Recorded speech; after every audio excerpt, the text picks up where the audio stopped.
Namaskaram. Welcome to my channel VPK Nutrition Mind Body Healing with Pushpa. In today's episode, I'm going to be talking about Parinama, or the Sanskrit word meaning change. So change related to our bodies as we age. Again, this is relevant to both men and women, although women, we talk about menopause a lot, and of course men have similar problems as well. So I'm going to be covering all of that and also talk about how we should change our diet and lifestyle to accommodate these changes so we can remain healthy. So stay tuned.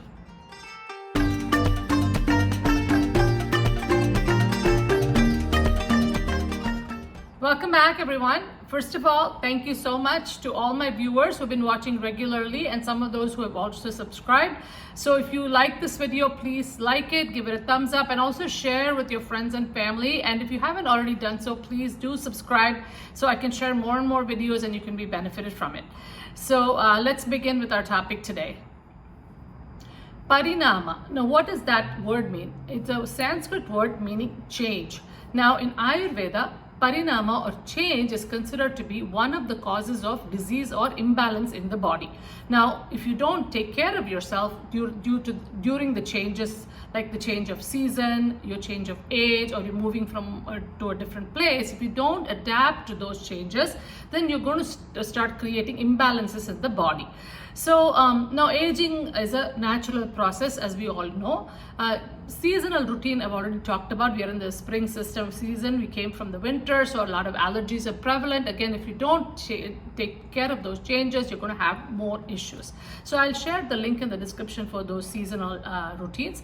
So today we're going to be focusing more on the age change, going from the Pitta stage of life, which is 20 to 50, to the Vata stage of life, which starts after age 50.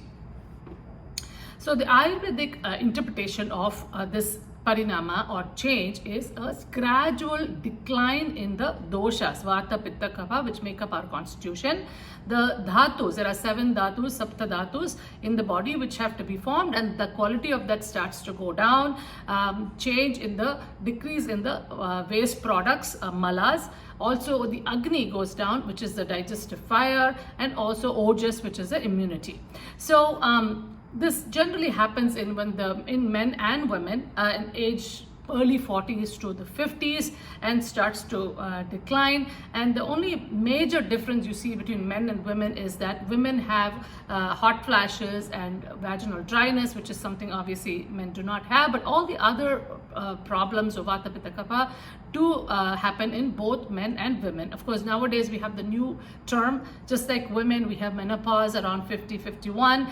Men, they call it andropause. So definitely it is a problem for both men and women. So let's talk about what are some symptoms that you would see if it is a Vata imbalance, Pitta imbalance, or a Kapha imbalance. Now, something important to remember is if you haven't taken care of your Pitta stage of life well, like you're too stressed out, you're overworked and doing too much or having a lot of responsibility and not taking time for yourself to nourish your body and mind, then more likely you're going to have a lot more difficult symptoms as you get older. However, if you have taken care of yourself throughout your life, then you will have milder problems. So this is something to remember. So if you have more of a Pitta imbalance, even during the Pitta stage of your life, and again not taking care of yourself, that gets more aggravated when you get to the Vata stage of life. So the dryness in the body happens due to the Vata, and that will aggravate Pitta even more. So this leads to a lot of the irritability, anger, and hot flashes, heartburn, night sweats, things like that. So the Vata symptoms would be like obviously dryness in the body. You feel very cold, hands and feet feel cold. Then you have gas, bloating, all digestive disorders. You have constipation. You might mentally you'll have a lot of anxiety, fear, nervousness, things like that. Again, arthritis, joint pains can also happen because of the drying of the fluids in the body. The Pitta symptoms would manifest as hot flashes, night sweats, heartburn, anger, irritability, and also a lot of times when you're holding on to past traumas, past problems, especially if you haven't had time to process them because you've been so busy, those things start to come up. So when you get to that stage, you see a lot of those things that you held on for so long start to come up and cause even more mental anguish.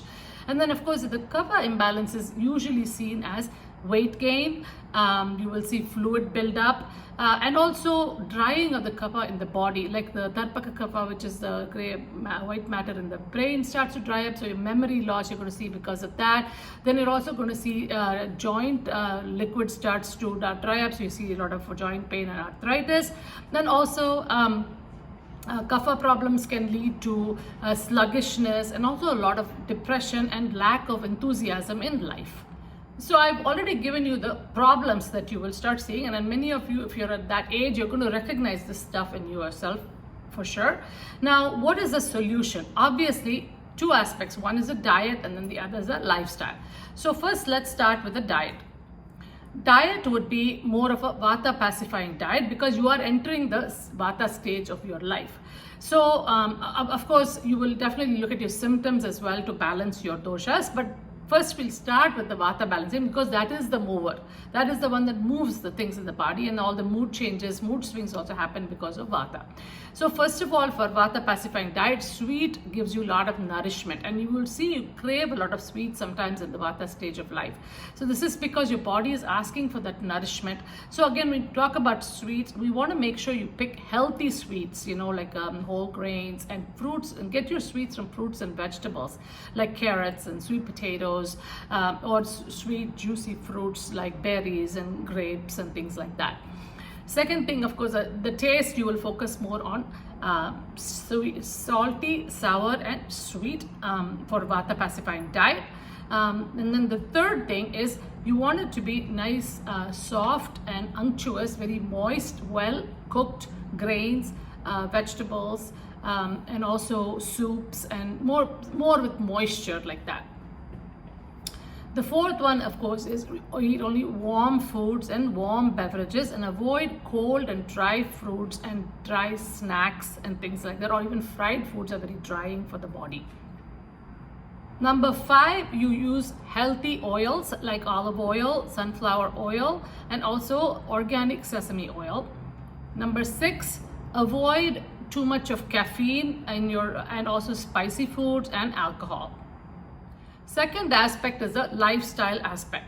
So here, first, number 1 thing is daily routine to having your meal times, activities and sleep all regulated as per the dosha clock. And I'm going to share the the link in the description, so you can go through that video again, what we talk about for meal times and activities. So it's important to get to bed at a decent time by 10-11 o'clock at the most, so that you get a good night's sleep, because insomnia is a big problem a lot of people at this stage face. Number 2 is oil massage, self-oil massage with warm sesame oil. So this not only helps with the lubrication from drying out in the body, also helps to regulate stress and balance your Vata. Number 3 is mindful eating. It's very important you remember to sit and enjoy your meals and not get disturbed, because for Vata to be balanced, you need your mind completely focused on the food, because if you're distracted elsewhere, then you're not going to digest your food very well. Number 4 is yoga. Again, if you know yoga, do some grounding poses like just standing in Tadasana, or even a warrior pose or triangle. Anything that is very balancing and grounding, kind of keeps you grounded to the floor. Those are the good poses for Vata balancing. And of course, if you are used to doing Surya Namaskaram, that is also good, but make sure you do it very slowly and go with the inhale and exhale, go with the breath, and don't overdo yoga. Number 5 is Pranayama. Now again, Pranayama, Nadi shodana, alternate nostril breathing, is probably the best thing because it helps you balance the Ida and the Pingala Nadi. So this is again very good for the nervous system. It cleanses at a very deep level, getting rid of not only bodily toxins, but also emotional toxins, those things that I've talked about holding on to, those things will be cleansed as well. So again, if you can do at least 5 minutes every morning, that will be great. Just set a timer and do that 5 minutes of Nadi Shodana. If you can, do one more set at night or before you have your dinner, Sandhya Kalam, the twilight before sunset. That's also a good time to do about 5 minutes of Pranayama. Number 6 is again activity. Definitely activity is very important. They've shown exercise really helps with osteoporosis, a big problem as you get older. So definitely walking or even light jogging if you're able to do that, or yoga again on a regular basis. All of these things can be very, very helpful. Hope you enjoyed today's episode. Again, I shared a lot of the symptoms of menopause or andropause and how to regulate these things by diet and lifestyle. So we talked about the diet, which would be like a Vata pacifying diet, including tastes of salty, sour, and sweet. Mindful eating, enjoy your meals, taste the food, and that also helps balance the Vata. Make sure you eat cooked warm foods, warm beverages, cooked well, and also get your sweets from your food, like whole grains and vegetables and fruits, not necessarily from eating just desserts. Again, avoid caffeine, spicy foods, and dry foods and alcohol. Lifestyle, set all your activities, meal times, everything, and bedtime per the Dosha Clock, which I have shared the link in the description. Again, mindful eating, enjoy your food. Abhyanga, self-oil massage every day if possible, or at least once a week to relax your body and relieve stress. Exercise on a regular basis, walking, jogging, yoga, doing some grounding poses, Surya Namaskaram with the inhalation, exhalation, doing it very slowly, and then Pranayama, Nadi Shodana, at least 5 minutes in the morning and maybe another 5 minutes in the evening. So again, these are all some diet and lifestyle modifications that are not just useful for just this stage of life, but really for anybody. But definitely, if you haven't taken care of yourself all these years, this is the time for you to take care of yourself, so that when you get to your 60s and 70s, you are much healthier and you're not depending on other people to have to take care of you. So self-care is really, really important. So for this week, listen to your body, observe your mind, and heal yourself. And I'll see you next week with a new episode. Have a wonderful week ahead.